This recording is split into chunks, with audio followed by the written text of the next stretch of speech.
वाराणसी में जेईई की तैयारी करने वाली छात्रा की मौत के बाद पुलिस की निष्पक्षता पर परिवार वालों ने उठाया सवाल। परिवार वालों ने सीबीआई जांच की मांग। वाराणसी में जेईई की तैयारी करने वाली एक स्टूडेंट की हत्या का मामला सामने आया है, जिसमें परिजनों ने पुलिस पर निष्पक्ष जांच नहीं करने का आरोप लगाया। मृतिका स्नेहा सिंह कुशवाहा सासाराम की रहने वाली थी और वाराणसी में रहकर जेईई की तैयारी कर रही थी। पुलिस पर निष्पक्ष जांच करने का आरोप लगाते हुए परिजनों ने कहा कि इसमें एक संदिग्ध लड़की जो कि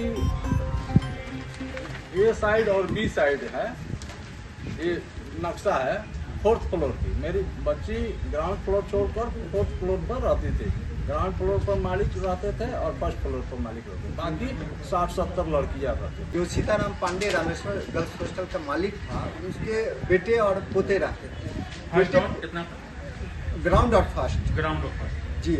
और बेटे जो पोते वगैरह थे वो 20-20, 22-22 साल के थे। सवाल है कि जो हॉस्टल में जिसमें 55-60 लड़की रह रही हो, तो कैसे परिवार रह सकता है, कैसे उसमें जवान लड़का रह रहा हो, ये और कैसे उसको लाइसेंस मिला हुआ है, अभी तक उस हॉस्टल को कैसे चलने दिया जा रहा है। बिल्कुल अभी भी संचालित है। वो रूम जो है प्रॉपर, उस रूम को सील तक नहीं किया गया है। अच्छा, जिसमें ये घटना जिसमें वो घटना घटी है उसको सील नहीं किया गया ना, उसको 4th फ्लोर को सील किया गया, कुछ भी नहीं किया गया आज तक। बिल्कुल मेरी बेटी के साथ दुराचार करके, बलात्कार करके उसकी हत्या कर खिड़की में बांध दिया गया है, दिखाने के लिए कि वो आत्महत्या का रूप अमली जामा पहनाया गया है। मेरी बच्ची 5 फीट 9 इंच की थी, जो पोस्टमार्टम रिपोर्ट में 5 फीट 8.5 इंच दिखाया गया और वेट था 68 के। दरवाजे पर राज चौधरी से 2 बार मिले, उपेंद्र कुशवाहा जी से 4 बार मिले और अन्य नेता है सबसे मिले, लेकिन कोई इस पर ध्यान नहीं दे रहा। तो इस लास्ट में आप ये तेजस्वी यादव जी से मिले, क्या बोले?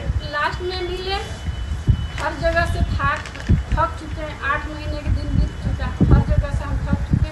तेजस्वी जी आए सासाराम में, हमको मौका मिला कि हम जाके अपना बात रख सकते हैं।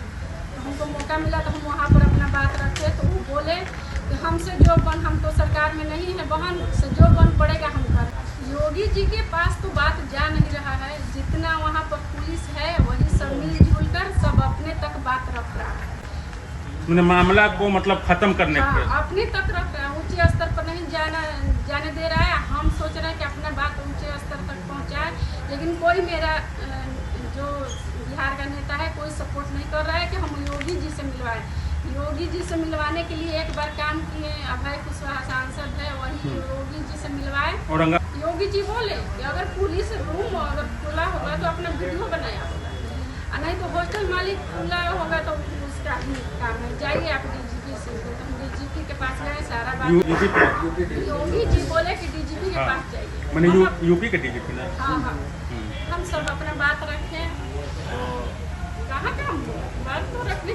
इस मामले में सीएम से मुलाकात हुआ। सीएम से मुलाकात के बाद 9 पेज का चार्जशीट उन्होंने एफआईआर इलाहाबाद हाईकोर्ट में शामिल किया है, केस को ख़त्म कराने के लिए कि हाईकोर्ट से ख़त्म हो जाए। और उस 9 पेज में उन्होंने स्नेहा को कहीं नेहा लिख रखा है, कहीं स्नेहा पांडे लिख रखा है। या मतलब सोचिए कि कोई काम ही नहीं कर रहे हैं। वो ये दिखा रहे हैं कि 5 साल से जो है रिलेशन में था किसी के साथ, जबकि वो मात्र 17 साल की लड़की थी। 17 साल की लड़की के उसके पास मात्र 2 साल पहले से मोबाइल था।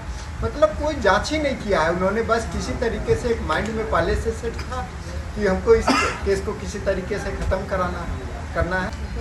100 को हम लोग को देखने तक नहीं दिया गया पूरी तरीके की, कहाँ इसको कितना कृत हुआ है, क्या इसके साथ गलत हुआ है, सही क्या है, इस चीज़ को देखने नहीं दिया गया।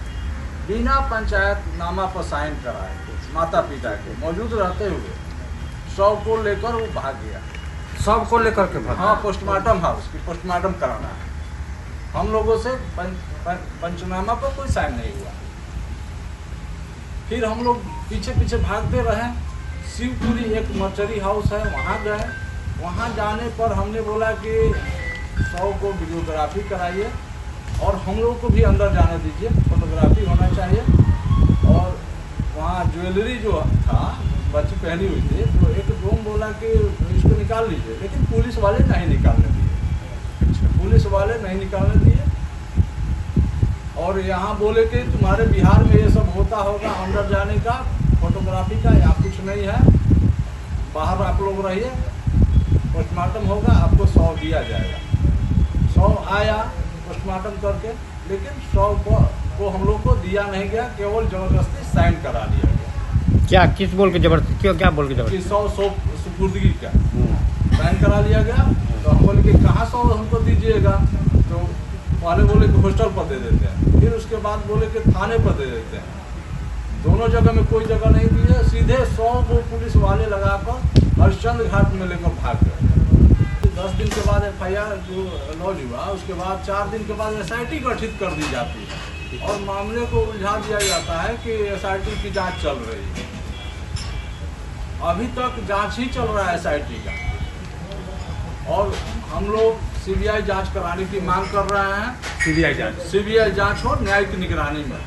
प्रेस कॉन्फ्रेंस के दौरान परिजनों ने कहा कि पुलिस रामेश्वर गर्ल्स हॉस्टल के मालिक को बचा रही है और सबूतों को मिटाने की कोशिश कर रही है। परिजनों ने यह भी आरोप लगाया कि पुलिस ने उनकी बेटी की बॉडी नहीं दी और जबरदस्ती अंतिम संस्कार करवा दिया। स्नेहा के माता जूही देवी ने आरोप लगाया कि उनकी बेटी के साथ पोस्टमार्टम रूम में सोने की ज्वेलरी भी चोरी कर ली गई। मृतक स्नेहा के माता पिता एवं डॉक्टर विनय कारक और एडवोकेट अजीत कुमार ने कहा कि यूपी पुलिस की जांच पर विश्वास अब नहीं रहा, CBI की जांच कराई जाए।